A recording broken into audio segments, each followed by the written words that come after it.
Just checking out these trees. So where are we now? This is quite a nice square, isn't it? Yeah, this is nice. Currently in this some sort of square. Looks really cool. Prado is the other way. Where's the Prado? Yeah, that's where the Prado Museum is. Oh, so we could go to that part then, is that what you're saying? Yeah. We're going here. Yeah, we're going in. Ta-da! Okay, so which direction is it in? Yeah, go on. Go and catch a pigeon. You can't actually catch a pigeon. Go on. They're gonna fly away. You can't catch one. No chance.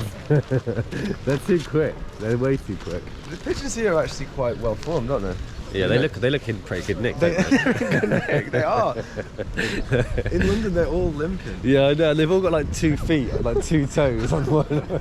Like, and have you seen the foxes as well? The London foxes are fucking gross. Oh, I remember stroking one when I was really drunk, when I was like really hungover once. You stroked it? Yeah, it came up to me, but they looked.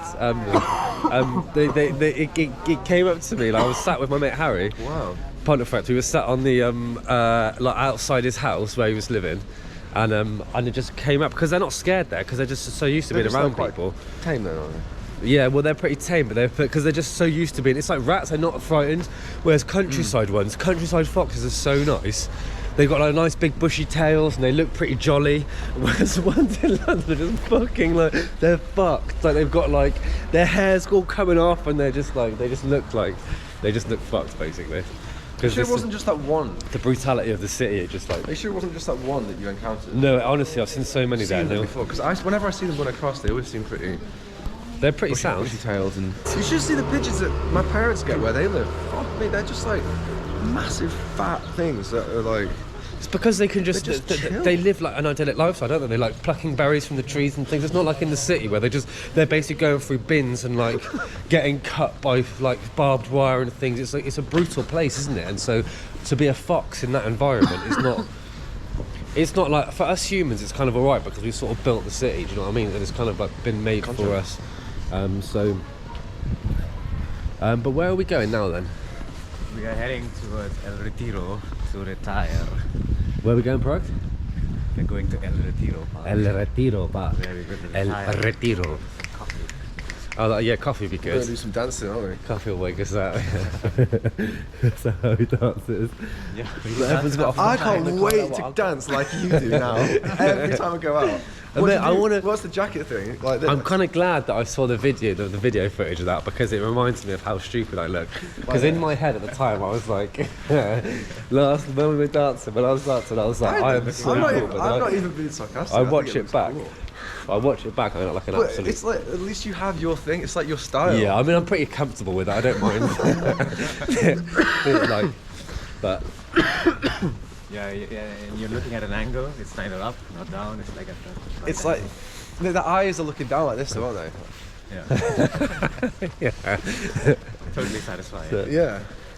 I was having such a good time. The music was really good as well. It was a perfect kind of tempo to be able to dance to when you're drunk. Yeah. That's what's great about reggaeton is that you can dance to it when you're really drunk and you just sort of fall into it rather than having to be because a lot of like techno music's too fast. So like if it's not kind of good drinking. It's not good music to dance to when you're drunk. It's like languid. It's languid, isn't it? It's languid. It's sort of like. Yeah. It's just like one it's big just it sounds like it sounds like how you move when you're drunk anyway. Do you know? As opposed to say like other genres of like dance music, which are more like you need to be in a different mindset. Like you can't really, if you go to a club in Berlin, you can't really be drunk. I mean, you can be drunk, but you don't enjoy it if you're really drunk, do you? Yeah. Someone was telling me about it. Well, someone was talking about the difference between 1 million and 1 billion. Yeah, and they 1,000 times. And they did it, but they did it in terms of seconds.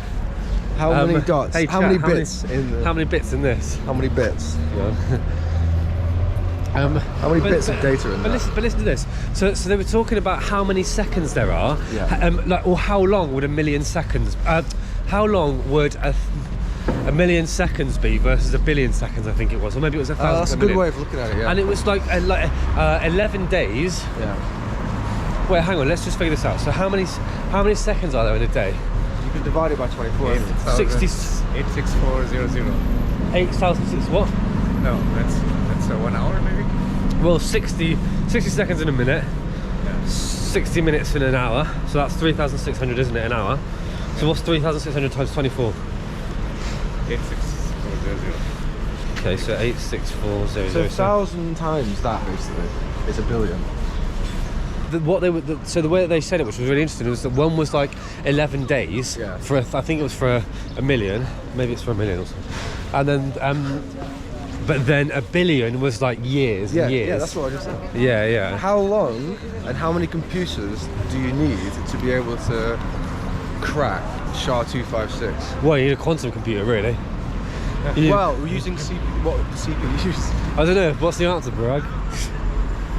I don't know. What's the question? Well, yeah. How much computers and how much time do you need to crack, like theoretically, SHA-256 or any 256 encryption? Basically. What other ones are there? Well, like AES or. Oh, okay. I don't know those. I know SHA-256. There's also SHA-512. Anyway, the answer is something like every computer in the world, on every planet in the solar system, on every solar system in the universe, computing for something like 1 million years. No way. It's literally like inconceivable. Why? Because with it's just the current so. computers. But so how does it work? Then? How just 256 bits. How does but how does it? How does SHA-256 work? It's like it just randomizes. It's got like the output is deterministic, so you can always. It's how passwords are stored. Does it use randomness? It's got its own way of basically randomizing. Yeah. So it just sort of like. Parag, you must know about this. Do you know how it works? My knowledge is a bit rusty right now. It sort of rolls it sort of reorders the bits, and then it'll like pile them in this columns of like sections. So if you've got like a bit of data, say like a document, that'll just get turned into bits immediately, and then it gets reordered into like a sort of a table of like sections, and then that'll get like randomized over and over and over. Okay. And it'll like it's got its own little way of of randomizing things. It's basically just randomizing it, but it's doing a lot of work. This dog. He's so relaxed, so just Should we get him started? give him a pet him. Actually, he looks like he might be. Hello, mate. He's too focused on whatever he's looking at, isn't he? I think he's looking at the food inside, looking to enjoy that. Yeah. Fashion. Okay, so we are currently in. What's the name of the street? The area, I mean. What area are we in? Oh, mate, I don't know where we are at all.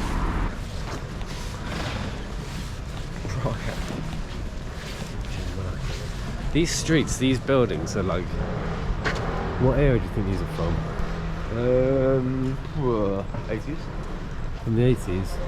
Probably. I'm trying to think, like, how can you figure out? They look kind of smoky, don't they? These stone ones are probably older. Well, this is older than 80s, obviously. No one was building doors like this in the 1980s. No, that's such a cool door. It's massive, isn't it?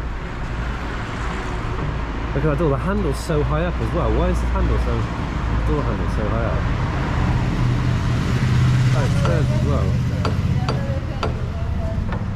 Oh yeah, this is like That's so cool. Oh, that's a nice place. Do you want a coffee?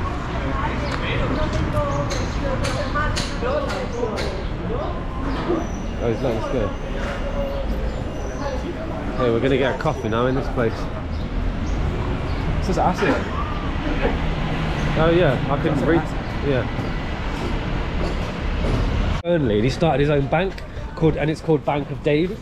And he was just such a nice guy. It's like a very nice guy from Burnley. And he sells vans. And then he was like, the banks are fucking everyone over, so he just started his own bank. And he basically managed to, they made a film about it. It was a documentary initially on like Channel 4 or something, maybe BBC, I can't remember. But and then they made like a drama type, like a movie about it. I never heard of it. And it's on Netflix, and it's amazing. This guy, he basically, because the challenge was to get through all the legal hurdles of starting your own bank. There hasn't been a new bank that they've allowed to start for like over 150 years or Really? something. Yeah, so they just say no. Anytime that someone says I want to open a bank, so I don't trust the current banks, they're just like, no, you're not allowed. No, you're not allowed. You're not allowed to take people's money and invest it. And he was like, He was like, well, fuck off, I'll just do it myself. Like, I don't want to be working with these banks, I just want to do it myself. And he was, prior to that, he was lending people, because he was quite a successful guy, like he had a lot of, and so he was lending people in his community money, and then investing in business, and then got the money back. None of the loans that he gave out ever, they were all paid back, and a lot of them paid back with a profit, which he like donated to charity. There's nothing dodgy about it at all. It sounds like Bernie Madoff. I mean, there's not at the moment. Obviously, this is kind of one of those things. It's like a community bank. That was the idea of it. He was like, I'm going to start a community bank where I'm going to take local people's money, invest it in local businesses. Basically, like Sam Bankman-Fried. Well, kind of, but not on such a grand scale, and with an asset that actually has value. with assets that aren't just pulled out of his arse. Yeah. Catch a pigeon. Just gonna talk to them. Catch a pigeon, though. Hello. Do you know the way to El Retiro? Yeah. Just checking out these trees. Pines? They're like underneath it right now. Underneath the whole tree. Oh, smell that. If only this was smell-o-vision. Yeah, you can even put it in your tea actually and flavour this. I don't know if it might be poisonous though. Oh, is it? Yeah, some needles, like monks drink them, and some needles just kill you.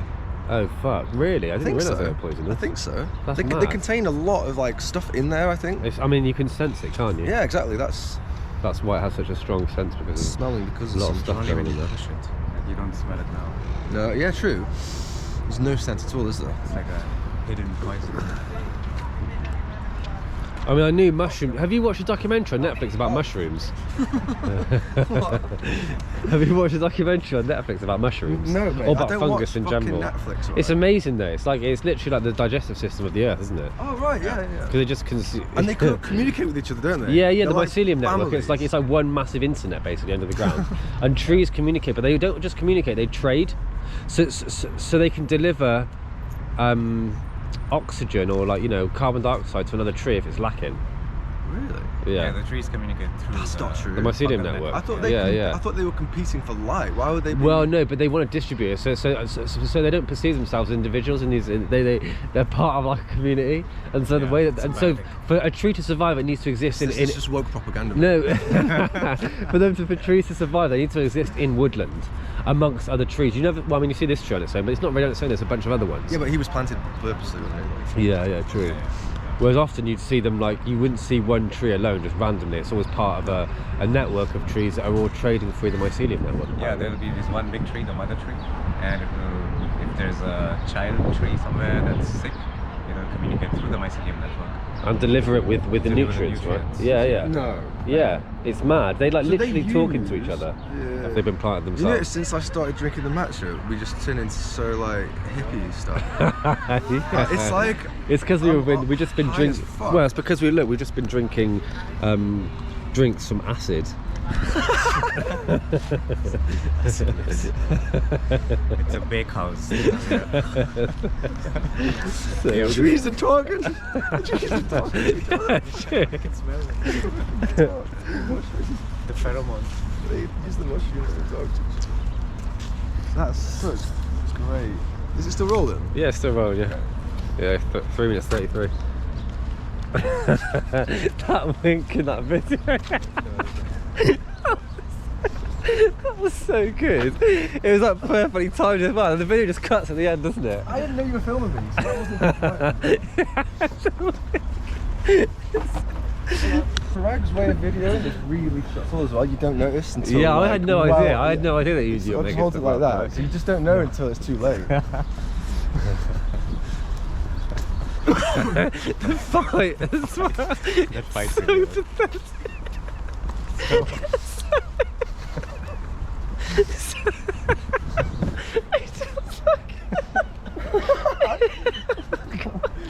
It's just like in silence, just like pushing each other. Oh god. So ridiculous. How was yours, Parag? It's just normal coffee. It's Regular? regular, yeah. Did they tell you what the bean was? No, but I'm guessing it's from Spain. Must South be. American, I South It's probably Latin American, isn't it? And I had myself a hot chocolate, which was really nice. It was perfectly sweetened, Actually, I thought sometimes you can get them and they're too sweet, other times you get them and they're not sweet enough. That was absolutely perfect. Good amount as well, good portion. So yeah, I'd recommend going to Acid. We're here today in, what's the name of this place? Prado. Huh? Prado. Museum. Got a bunch of sculptures. A whole array. How was the gallery? I was expecting there to be more modern work, actually. I thought it'd be a bit more. I thought there'd be more variety as well, actually. That's what I was expecting. All paintings, pretty much all oil paintings as well, from what I could see. It was, yeah. Like late. I was expecting some, at least like late 20th century stuff. Maybe some French. Also, I'm a bit hungover, really. Like, I got really tired as soon as I got in. Yeah, it's the kind of environment that lets you sleep a little bit, doesn't it? I think it's the volume and the level of kind of dull tone which just permeates that building. Do you know what I mean? And they wouldn't allow me to Sound. photograph anything. Like, what's that all about? So how many stars out of 5? The experience, or the Well, let's do, yeah, the museum. experience and then artwork. Well, I'd say and then 3 star for the experience. customer service. Customer service was 2 star because they kept telling me not to take pictures. Yeah, fair enough. The museum itself, 3 stars. 3 stars. Overall 3 stars, you I'd said. say so. Yeah. What about you, Parag? What? How would you rate the exhibition? The gallery, the museum? I think it's, if you want to relax and just float away in historical narratives, yeah, it's can be a good place to spend 3-4 hours, just sit and contemplate. Yeah. There are certain sections, certain types of paintings that I like still life, and What was your favourite painting? the one with food, lots of food. Yeah, we all. Oh yeah, they were pretty cool, weren't they? I love the one with the steak. Can you show? I'll show a picture of the camera because I managed to sneak a little. How good is that? The bigger image. You can't really tell. Look at that. Yeah, that's How pretty cool is that? Yeah, that was cool, wasn't it? You can't see which way the steak's going. It could be jumping back and forth. And you can actually see the emotion on the dog. You know, He's lost his steak, hasn't he? Really? Yeah. It's like me when we were the talking. horror of it. It's He's literally just me the lost other day because I had to put my steak in the freezer when I found out I was coming to Madrid. Yeah. I bought 2 massive steaks the day before. Yeah. And I was so excited for them. And then it's like, shit, I've got to go to Madrid. Normalise sending postcards to male friends as well, not just female friends. Yeah. But I'd like to receive postcards from you. I'll send you a postcard, mate. Yeah, let's get some postcards. Send it to each He other. got one. He could I've got one, but this is gonna. Why should we send it to each other? Oh yeah, we could send it to Yeah, we're not going to send It was it. great. We can say how it was for us. Yeah. Yeah, you know. I don't even have either of your addresses. Get stuff off your chest. I don't have any of your addresses, that's I the only wanted thing. to say this, but I didn't have the courage. Yeah. But I really like you. I like you in a way More than a friend. in a way that I just think we shouldn't see each other again. Because it'd just be too complicated. Yeah, selling guitars. Yeah, okay. That'll be easy for me. Let me show the camera first. Check it How out. many bits do you think are in that? Plenty. And I got a pen, pencil. I got himself a nice little pencil from the shop and a ruler. Ruler. It's there, it's there. Let's film it. So yeah, that's it.